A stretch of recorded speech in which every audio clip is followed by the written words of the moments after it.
A nép, amely sötétségben jár, nagy fényességet lát.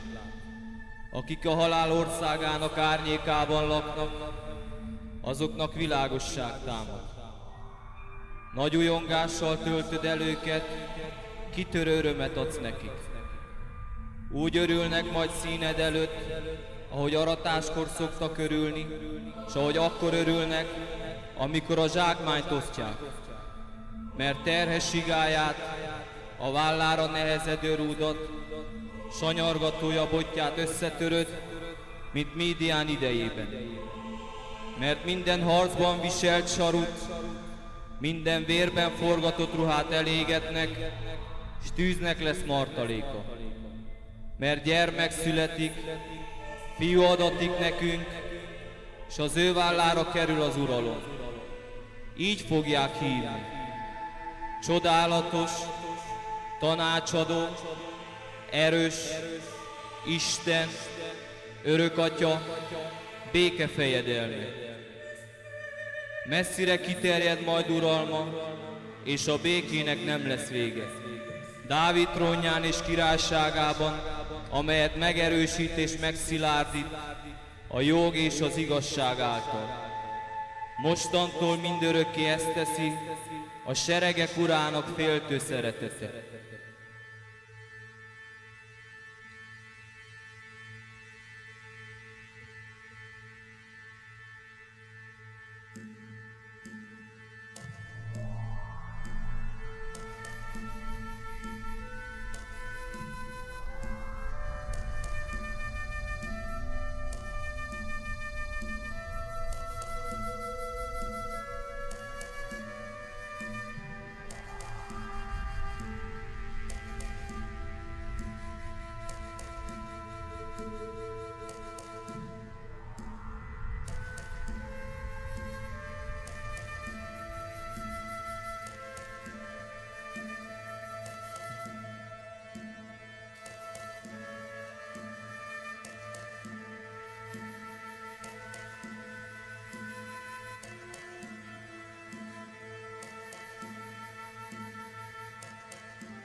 Nagy Heródes uralkodása idején élt egy Zakariás nevű pap.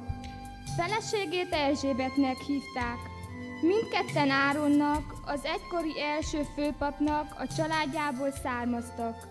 Igaz és szent életet éltek Isten előtt az Úr parancsai és rendelkezései szerint. Gyermekük azonban nem született, mert Erzsébet meddő volt, és már mindketten életük alkonya felé jártak. Egy alkalommal Zakariás pap az osztályabeli sorrendben napi szolgálatát teljesítette az Isten előtt. A papság körében hagyományos szokás szerint őt jelölték ki a sorshúzással az illatáldozat bemutatására. Bement az Úr templomának a szentjébe. Az imádkozó néptömeg kint várta, hogy visszatérjen és áldást adjon. Rendkívüli esemény történt. Megjelent neki az Úr angyala az illatáldozat oltárának a jobb oldalán. Láttára Zakariáson zavarottság vett erőt, és félelem szállta meg őt. Az angyal így szólt hozzá.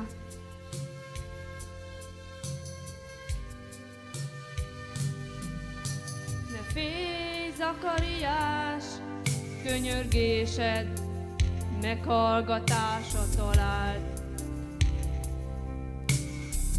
Feleséged Erzsébet fiat szül, és Jánosnak fogod hívni. lesz majd, és újongani fogsz rajta, és örvennek majd sokan születésén. Mert nagy lesz ő az Úr előtt, és bor, és szeszes italt nem iszik. Már anyja méhében ő betelik a Szent Lélekkel. Sokat térít meg majd az Úrhoz, az Istenünkhöz, Izraelnek fiai közül. Illés szellemében és erejével fog szín előtt járni, hogy az atyák szívét fiaikba oltsa, és elvezesse népét az Úrhoz.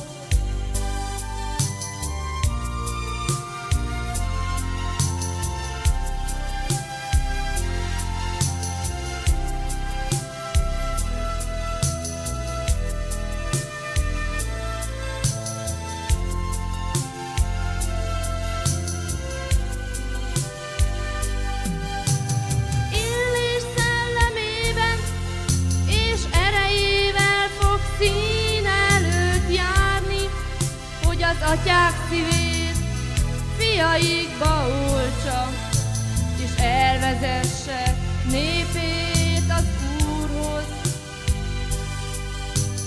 Miből tudhatom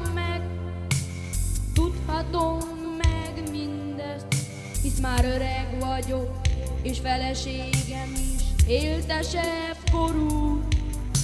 Én Gábor vagyok, és Istennek fenséges szín előtt állok. Ki azért küldötte hozzád, hogy meghozzam neked az örömhírt. Lásd, megnémulsz, és nem tudsz beszélni, addig, míg ez be nem következik. Mert nem hittél szavaimnak, amelyek majd beteljesednek. Ha eljön az ideje, hisz Isten szava örök és halhatatlan.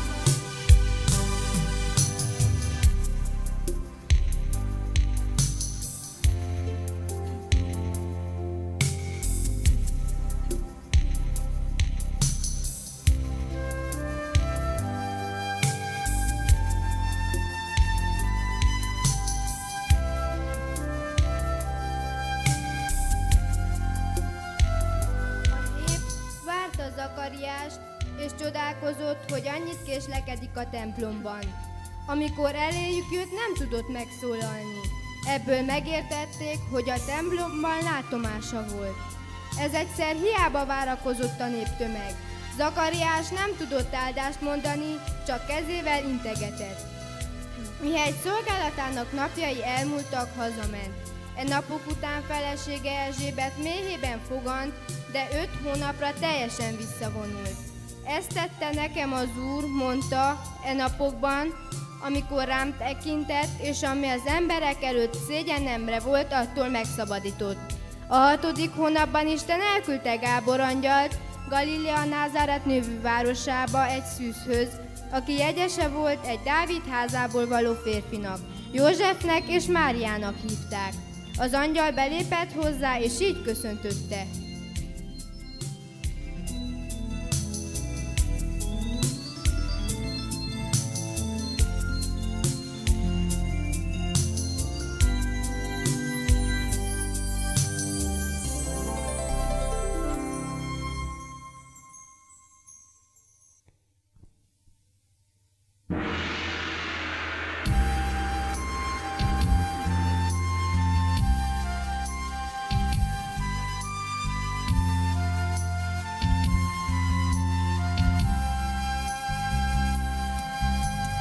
Üdvöz légy, kegyelemmel teljes,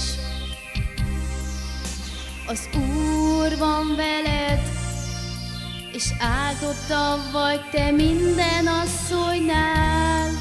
Ne félj, kegyelmet találtál Istennél. Anya leszel, és fiat fogsz születni, kit Jézusnak nevezel majd, és nagy lesz ő, a magasságosnak fia. Neki adja az Úristen Dávidnak trónját. Hogyan történik meg mindez, hiszen férfit nem ismerek. Leszáll rád a Szentlélek, és eltölt erejével. Szent gyermeked Isten fia lesz. Lásd, Erzsébet szintén gyereket vár, mert Istennél semmi sem lehetetlen.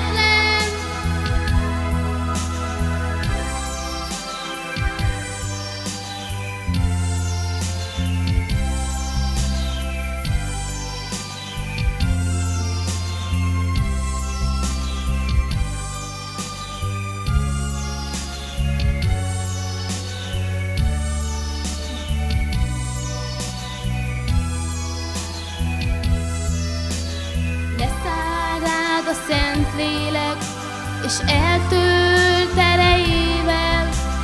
Szent gyermeked Isten fia lesz.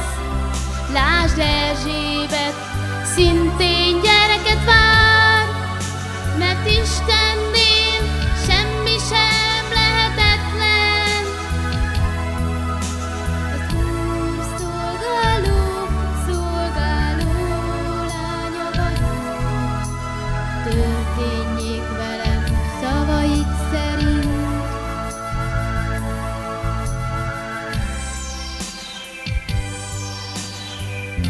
Még ezekben a napokban útra kelt Mária, és a hegyekbe sietett. Júda városába, Zakariás házába tért be, és üdvözölte Erzsébetet. Alig, hogy Erzsébet meghallotta Mária köszöntését, játékra kelt méhében a gyermek, és magát Erzsébetet eltöltötte a Szentlélek. Hangos szóval felkiáltott.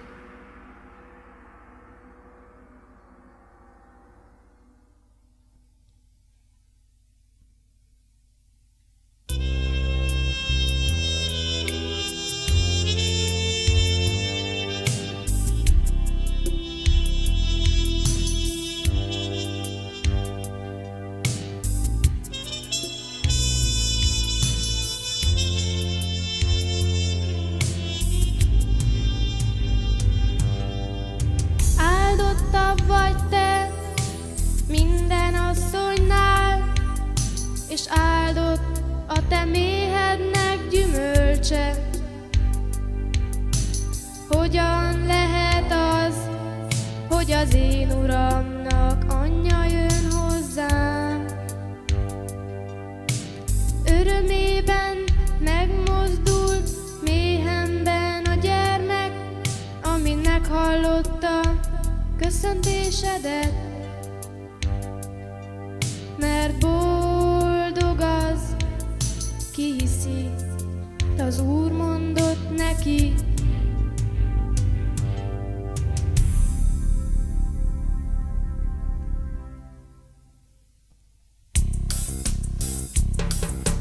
Magasztalj a lelkem, és újjong az én szívem, én megváltó Istenemben. Lett rátekintett alázatos szolgálójára, és boldognak mond minden nemzedék. Hisz nagy dolgokat tett velem az Úr, és szent az ő nevem. Irgalma az istenfélőkre száll, nemzedékről nemzedékre. Nagyszerű dolgokat művel, karja erejével, és szétszórja a szívükbe kétkedőket. Uralkodókat taszít le, de felemeli az alázatost, éhezőket tölt be minden jóval. Felkarolja szolgáját Izraelt, az Úr a mi Istenünk, és nem feledi irgalmasságát Ábrahám és utódai iránt.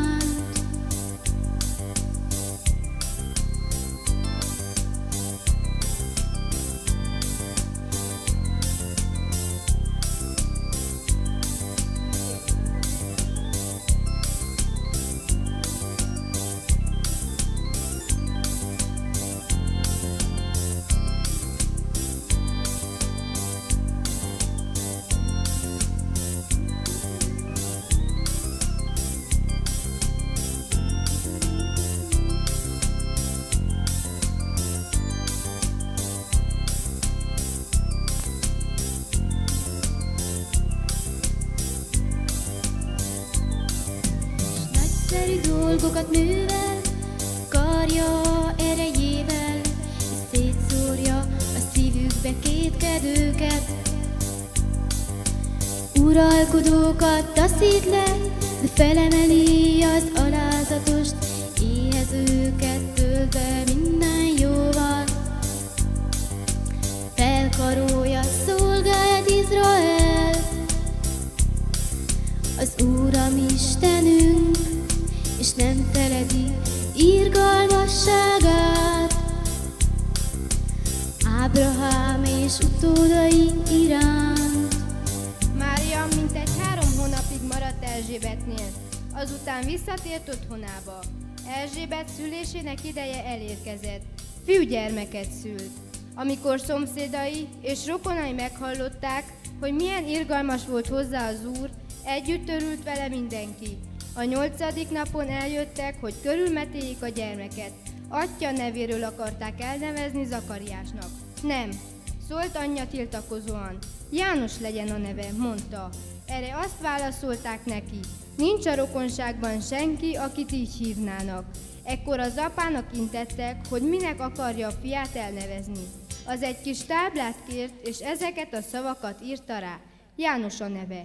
Mindnyájan elcsodálkoztak, neki pedig megnyílt az ajka, és megoldódott a nyelve. Szólni kezdett, és magasztalta az Istent. Félelem szállta meg az összes szomszédokat, és Júdea egész hegyvidékén elterjedt ezeknek a dolgoknak a híre. Akik csak hallották, szívükbe vésték, és mondták, mi lesz vajon ebből a gyermekből? Nyilvánvalóan az Úr keze volt vele. Apja, Zakariás eltelt a Szentlélekkel, és így jövendőlt.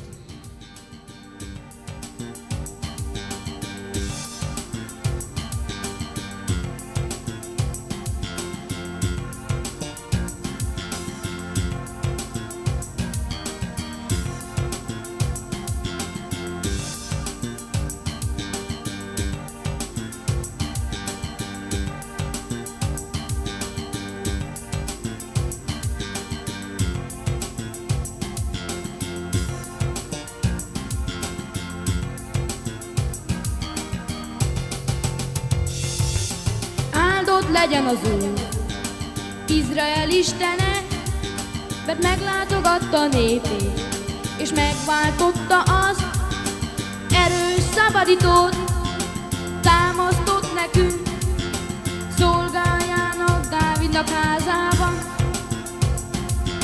profétái által és szentjei által meghirdette nékünk, ősidőktől fogva, ellenségeinktől szabadított meg minket, s kik gyűlölnek, azoknak kezétől. Irgalmas volt atyáinkhoz, és nem feledte el az esküt, melyet esküdött, azt teljesíti most, mert profétája lesz az újszülött gyermek, és az Úr előtt halad majd, hogy világítson a sötétségben a halálba sínlődőknek, s a lépteinket a békesség útjára vezessen.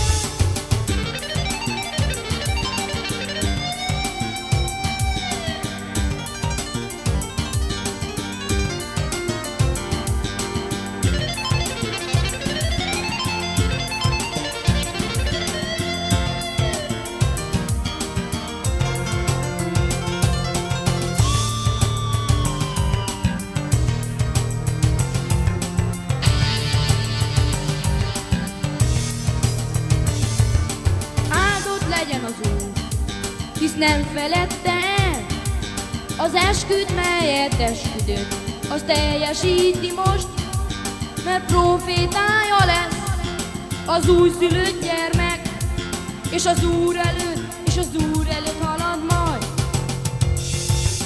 hogy világítson a sötétségben a halálba sínlődőknek, s a lépteinket a békesség útjára vezesse. A gyermek növekedett és lélekben erősödött. A pusztában élt addig a napig, amíg nyilvánosan föl nem lépett Izraelben. Abban az időben Augustus császár rendeletet bocsátott ki, hogy számlálják össze az egész földkerekséget.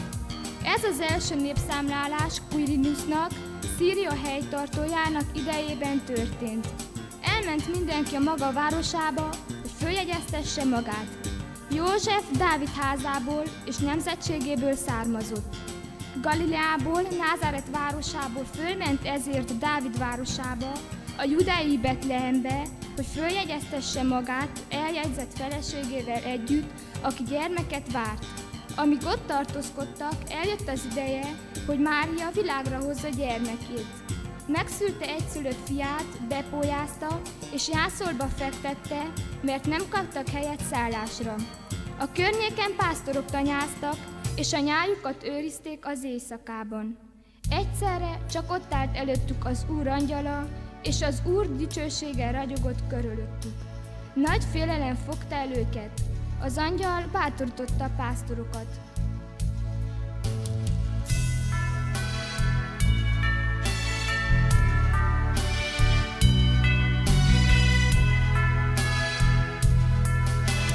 Ne féljetek, nagy örömöt hirdetek,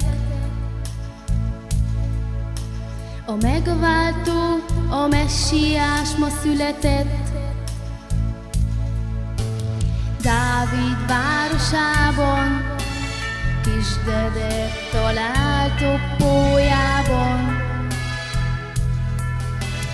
Széna az ő párnája,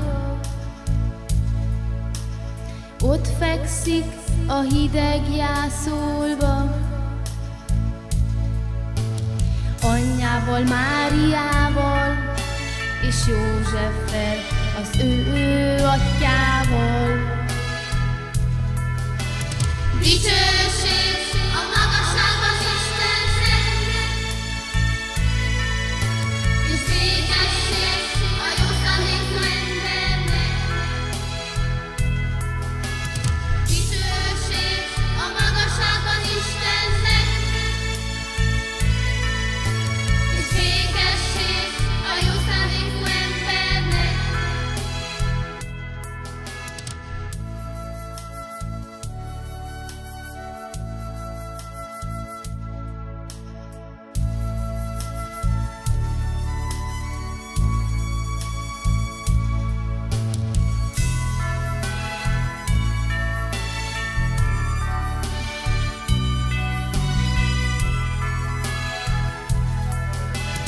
Széna az ő párnája,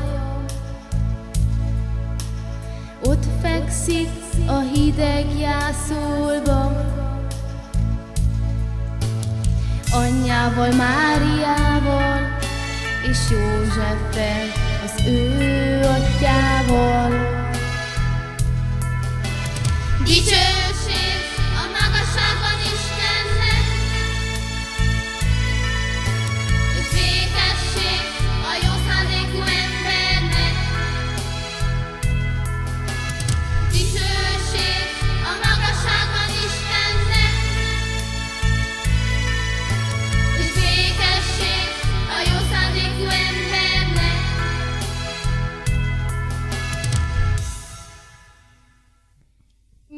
az angyalok eltávoztak, a pásztorok így biztatták egymást.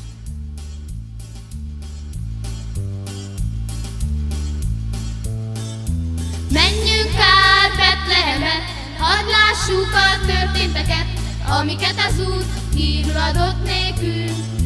Ne menjünk ám mi üres kézzel, valamit vigyünk a kisgyermeknek, a mi Istenünk egyszülött fiának. Én viszem a kis bicskám, én viszem a kis bundám, te meghozd vajat és a kis botodat. Útra keltek és átmentek Betlehembe. Amint meglátták a kisdedet, ekképpen köszöntötték. Üdvözlégy kis Jézus, mi vagyunk a pásztorok, eljöttünk hozzád, hogy köszöntsünk téged. Nem jöttünk ám mi üres kézzel, mint hoztunk valamit neked, a mi Istenünk egyszülött fiának. Én hoztam a kis bicskám, én hoztam a kis bundám, én hoztam vajat és a kis botomat. Miután látták Máriát, Józsefet és a jászolba fekvő kisdedet, elhíreztelték azt is, amit már előbb megtudtak a gyermekről. Aki csak hallotta, csodálkozott a pásztorok elbeszélésén. Mária szívébe véste szavaikat, és gyakran elgondolkozott rajtuk. A pásztorok ezután hazatértek, dicsérték és magasztalták Istent mindazért, amit úgy láttak és hallottak, ahogy az angyal előre elmondta nekik. 8 nap telt el Jézus születése után. Ekkor kellett nevet adni a gyermeknek. A Jézus nevet adták neki. Így nevezte őt az angyal, amikor megtestesülését hírül adta. Amikor elteltek a mózesi törvényben megszabott tisztulás napjai, Jeruzsálembe vitték, hogy bemutassák az Úrnak. Így parancsolja ugyanis az Úr törvénye, minden elsőszülött fiút az Úrnak kell szentelni. Be akarták mutatni az Úr törvényében rendeltet áldozatot is, egy pár gellicét vagy 2 galambfiókát. Élt Jeruzsálemben egy Simeon nevű, igaz és istenfélő ember. Várta Izrael vigazát, és a Szentlélek lakózott benne. Kinyilatkozást kapott a Szentlélektől, hogy addig nem hal meg, amíg nem látja az Úr fölkenjét. A lélek ösztönzésére a templomba ment. Amikor a szülők a gyermek Jézus bevitték, hogy a törvény előírásának eleget tegyenek, karjába vette és áldotta az Istent szavakkal.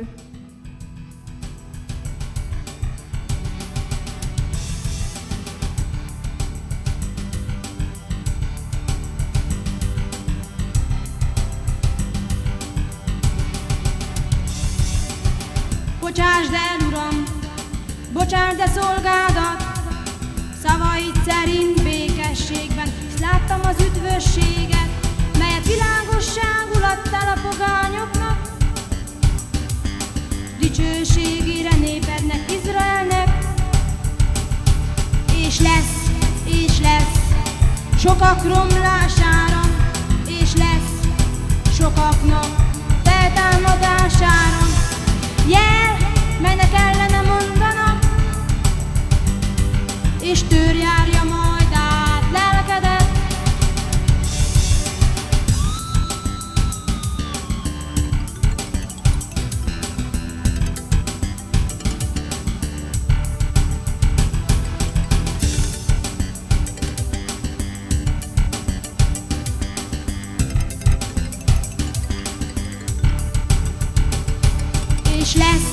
És lesz, sokak romlására, és lesz, sokaknak feltámadására.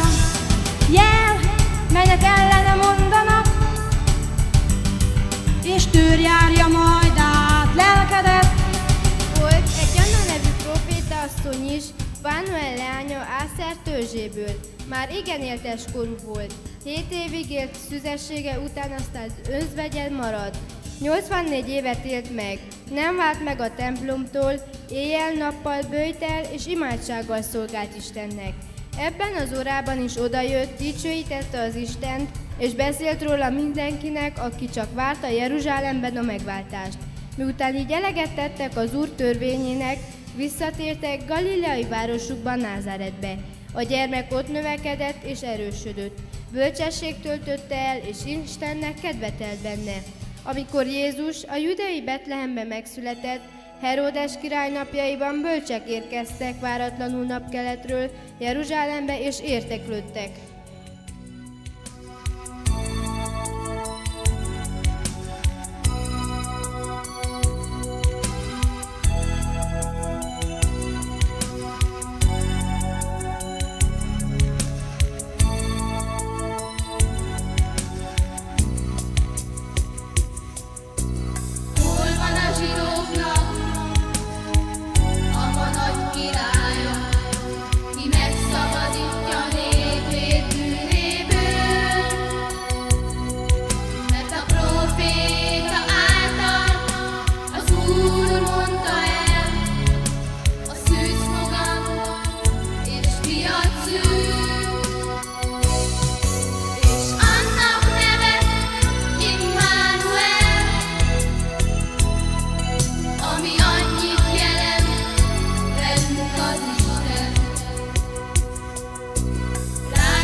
Megriadt, és vele egész Jeruzsálem. Összehívta mind a papi vezetőket és a nép írás magyarázóit, s tudakozott tőlük, hol kell a messiásnak születnie.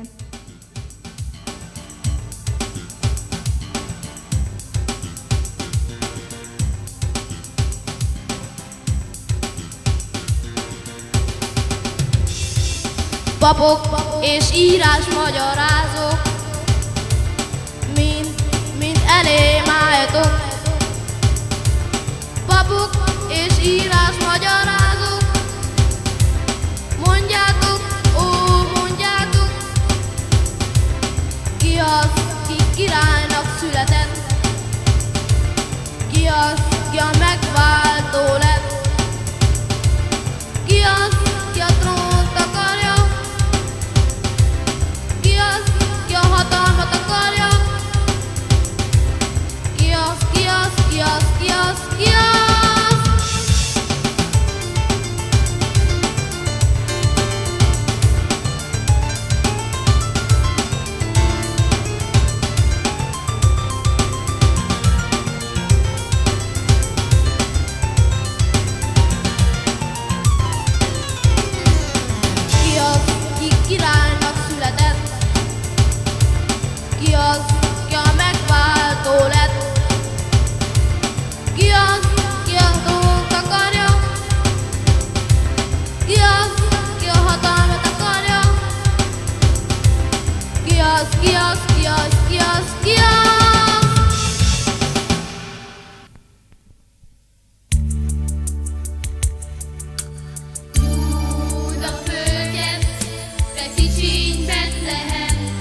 biztosan megtudakolta tőlük a csillag megjelenésének idejét, majd Betlehembe küldte őket szavakkal.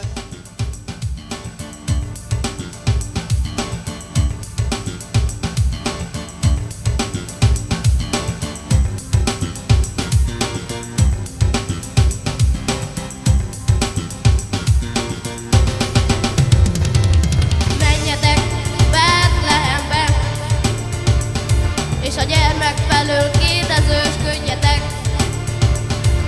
Ha megtaláltátok, jelentsétek nekem, hogy elmenjek és hódoljak előtte, mert ő a Messiás.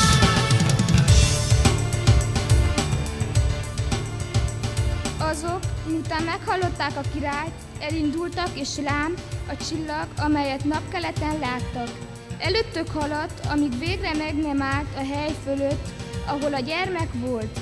A csillag láttára nagyon megörültek. Beléptek a házba, és ott találták a gyermeket anyjával, Máriával. Ekkor leborultak, és hódoltak előtte. Majd kitárták kincseiket, átadták ajándékaikat, aranyat, töményt és mirhát. Álmukban figyelmeztetést kaptak, ne menjenek vissza Heródeshez, ezért más úton tértek haza országukba. Eltávozásuk után az Úr angyala megjelent Józsefnek álmában, és így szólt hozzá.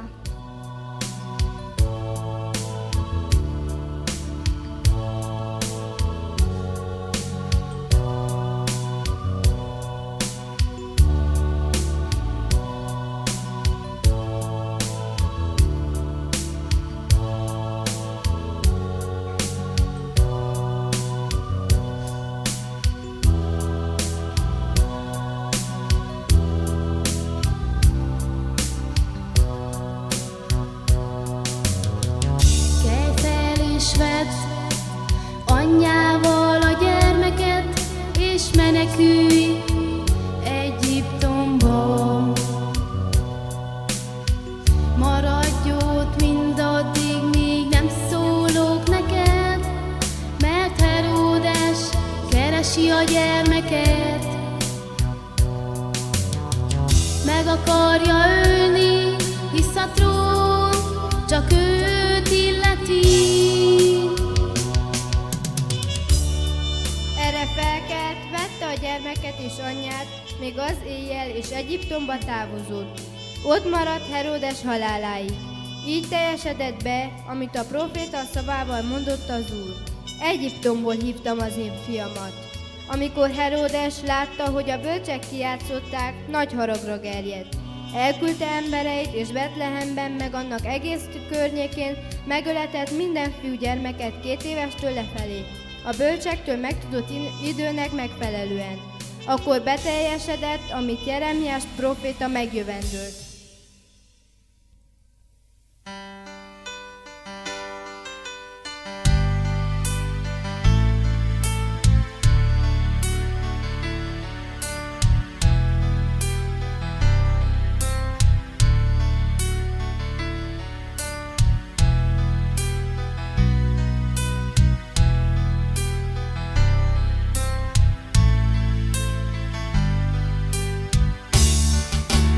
Uram,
angyala Egyiptomban Józsefnek álmában. Így szólt hozzá: kelj fel, vedd a gyermeket és anyját, menj Izrael földjére, mert meghaltak, akik a gyermek életére törtek. Erre felkelt, vette a gyermeket és anyját, Izrael földjére ment. Amikor meghallotta, hogy Júdeában Árkeleusz uralkodik atya, Heródes után, félt oda menni. Álmában újabb intést kapott.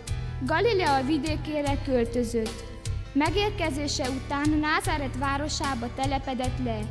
Így beteljesedett, amit a próféták jövendőltek. Názáretinek fogják hívni.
Következő dalnak a címe Kigyúlt egy csillag, szöveg Márton Barni, zene Balog Otto, énekel Márton Barni.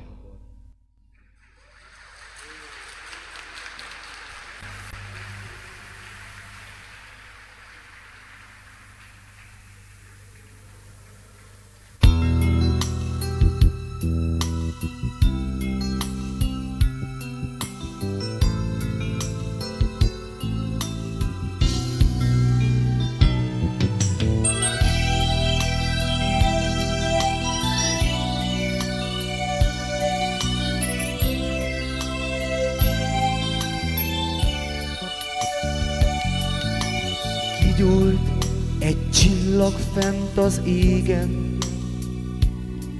egy csillag, mit a bölcsek láttak meg. Az ígéret beteljesedett, a megváltó, a kisded megszületett. Akkor még hittek az emberek, de ma már senkit semmi nem érdekel. Uram, add, hogy ne így legyen. Ó, add, igen. Egy utolsó lehetősége. Talán van még remény, és nem késő megváltozni. Még kell egy ima minden embertől, és akkor talán újra felragyog a régen várt betlehemi csillag, és minden szívben szeretetet hoznak majd az angyalok. Fellángol a szeretet szent tüze, és megemészt minden bűnt és szennyt. Ó, Uram, add, hogy így legyen, és küld el gyermeked. Uram, add, hogy így legyen. Ó, add, igen. Egy utolsó lehetőséget. Uram, add, hogy így legyen. Ó, add, igen. Egy utolsó lehetőséget.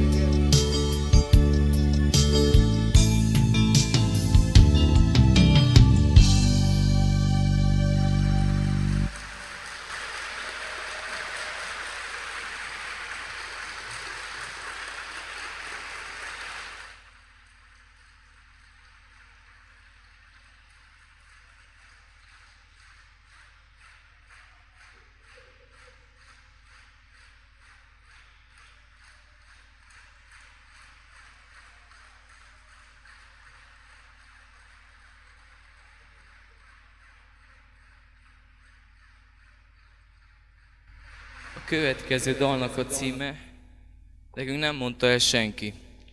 Lehet, hogy önök közül sokan tudják, lehet, hogy nem. Én állatorvosi egyetemet végeztem, és véletlenül csöppentem bele a tanári szakmában. És nekem nem volt kontaktusom ennyire közel a gyerekekkel. Megismertem a rakás problémájukat, és ezekből a problémákból íródott ez a dal. Kérem, fogadják szeretettel, úgy, mintha ők énekelnék.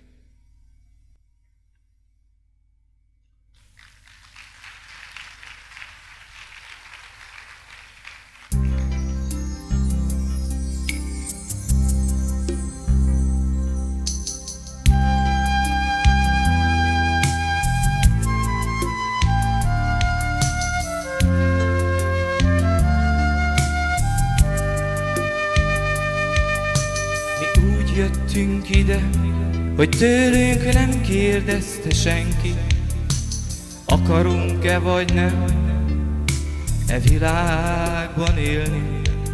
Nekünk nem mondta el senki, hogy itt minden fordítva van, hogy a szelíd és a jó, az ki mindig alul marad, és talán túl késő lesz már, mire mi is megértenénk, hogy szeretet nélkül az ember mit sem ér.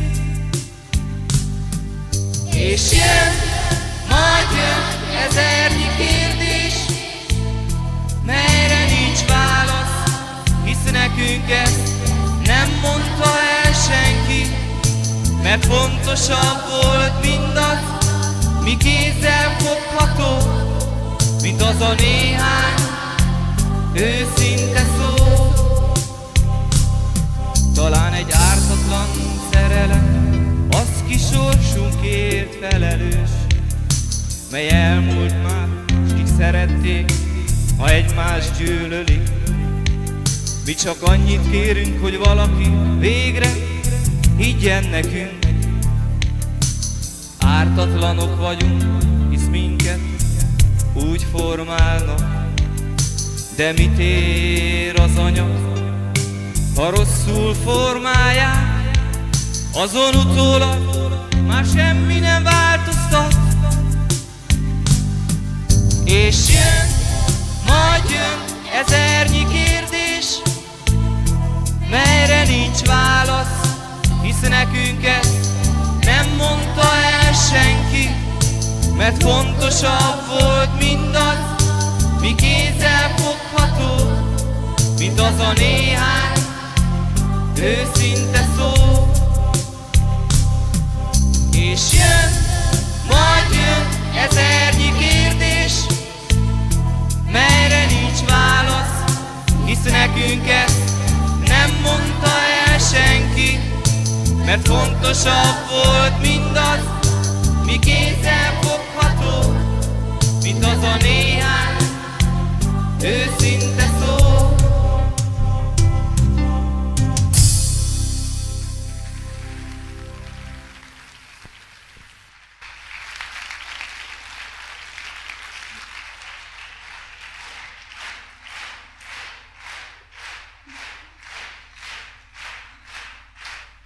A gyerekek voltak azok, akik ezt a dalt megírták, én csak leírtam a papírra.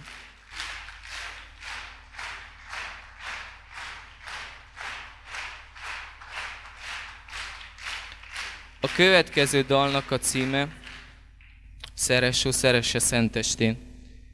Ezt a dalt ezelőtt egy évvel CD-re vettük és magnószallagra, és a Duna Televízió videoklipet készített neki. Csak sajnos bizonyos anyagi problémák miatt nem juthatott el a rendelési helyre. De itt van 5 gyerek, aki énekelt ebben a dalban, és kérem, fogadják szeretettel tőlünk.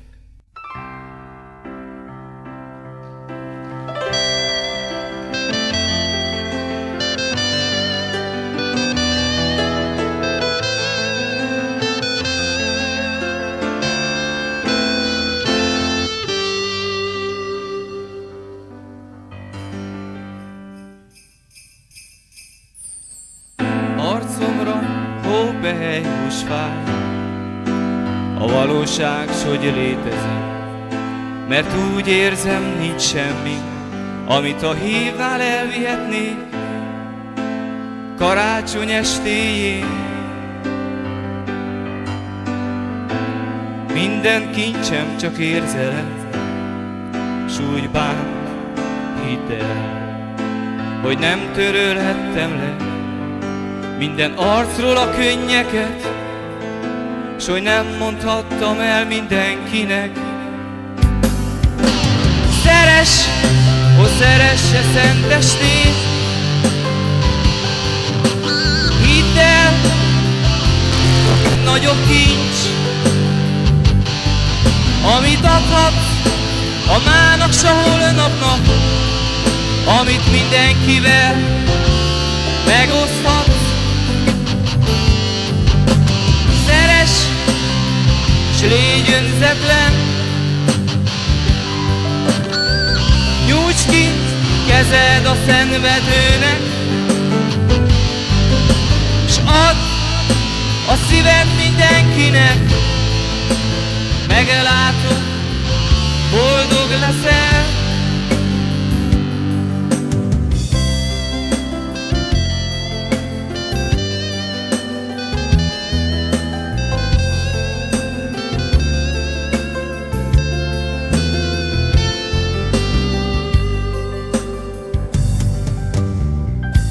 Rejtes titkolod igazi ének, s játszod a szerepeket. Hazudsz önmagadnak, s elfojtod lelkedben szeretetéséget. Tépd ki szívedből a büszkeséget, s kérlek, ne szégyeld a karácsony estéjén. Könnyed csal szemeidbe a legtisztább érzés. Szeress, ó, szeress szentestén, hidd el, ez a legnagyobb kincs, amit adhatsz a mának, s a holnapnak, amit mindenkivel megoszthatsz. Szeress, s légy önzetlen, nyújts ki kezed a szenvedőnek, s add a szíved mindenkinek, meglátod, boldog leszel.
hidat vagy, a mának s a holnapnak, amit mindenkivel megoszthatsz.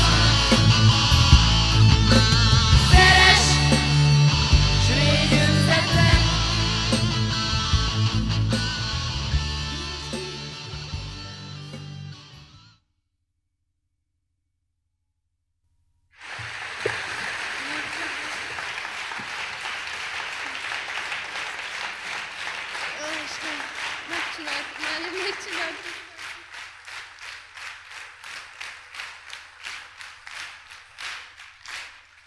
Köszönjük szépen!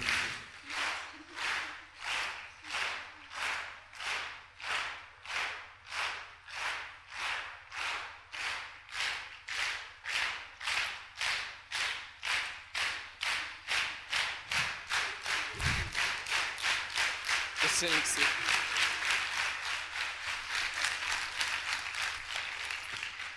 Sajnos ezzel a mi rövid műsorunk véget ért. Ezért én és a gyerekek nevében kívánok önöknek további kellemes ünnepeket, és egy eredményekben gazdagabb, boldog új évet. Köszönjük szépen, hogy eljöttek és megtiszteltek jelenlétükkel.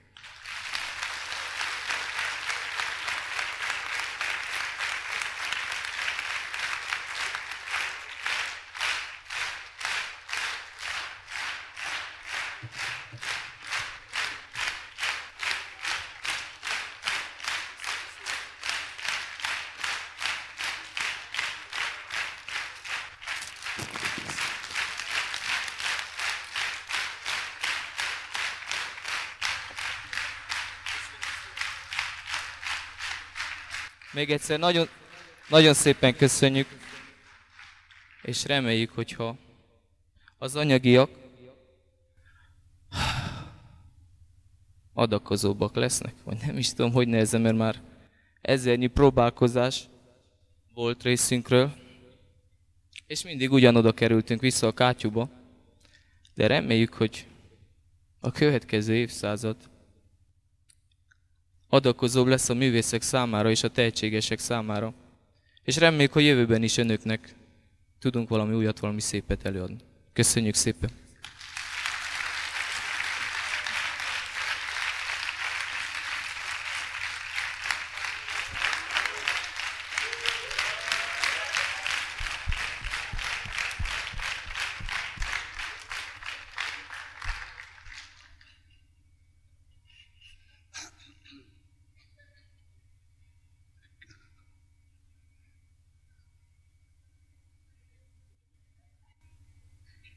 Ki az a Balogh Ottó? Ki az az édesanyja, aki itt ül most a lelátón? Ki az az édesapa, aki így szól, ez az én szerelmes gyermekem, akiben én gyönyörködöm? Kik ezek a csemeték? Ki a Nyárádmente népe? Ki a Nyárádmentének csillagai, akik karácsony harmadnapján meghosszabbították a dicsőséges szép karácsonyunkat, amelyet annyian bemocskoltak évszázadokon keresztül? Gyerekek, remegett a szívetek, de az én szívem, bár sok mindenben megpróbáltatottabb, mint a tietek, az én szívem a szülők szíve helyett remeg. Ki az a Balogh Ottó, aki a névtelenségből fel tud emelkedni, és mivel a tehetségével, a munkájával, és ezekkel a névtelen csillagokkal, akik minden szülő háza fölötti égen ragyog, és minden szülő mellett van, amikor azt mondja, ez az én szerelmes gyermekem, akiben én gyönyörködöm. Azt tudom mondani, itt Nyárád Szereda színpadán, hogy itt tulajdonképpen a felső Nyárádmente nem zavaros. Tisztul a Nyárád, és meg akar tisztulni.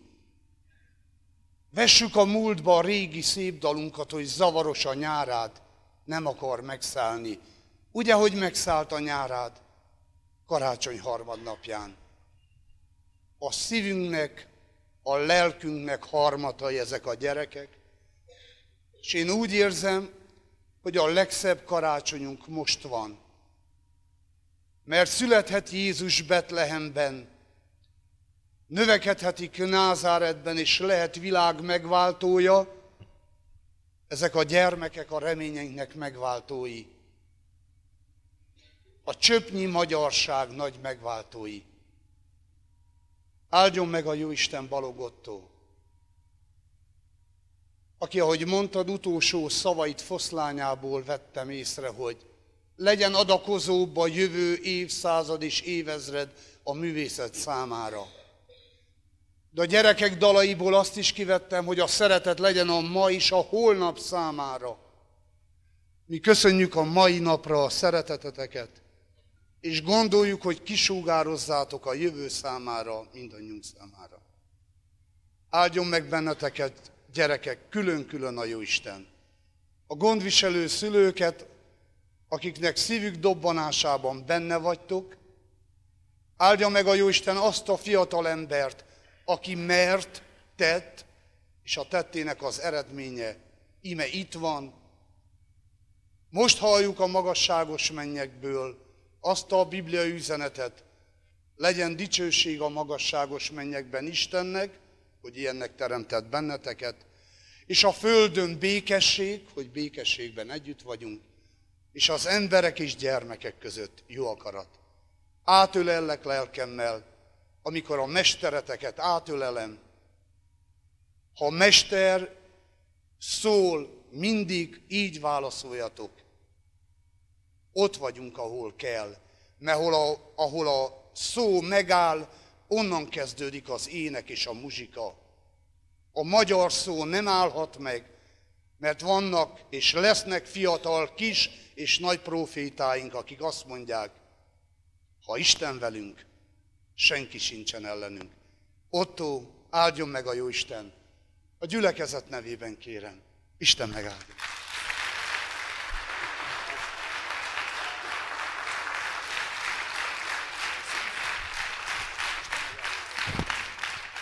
Köszönöm szépen.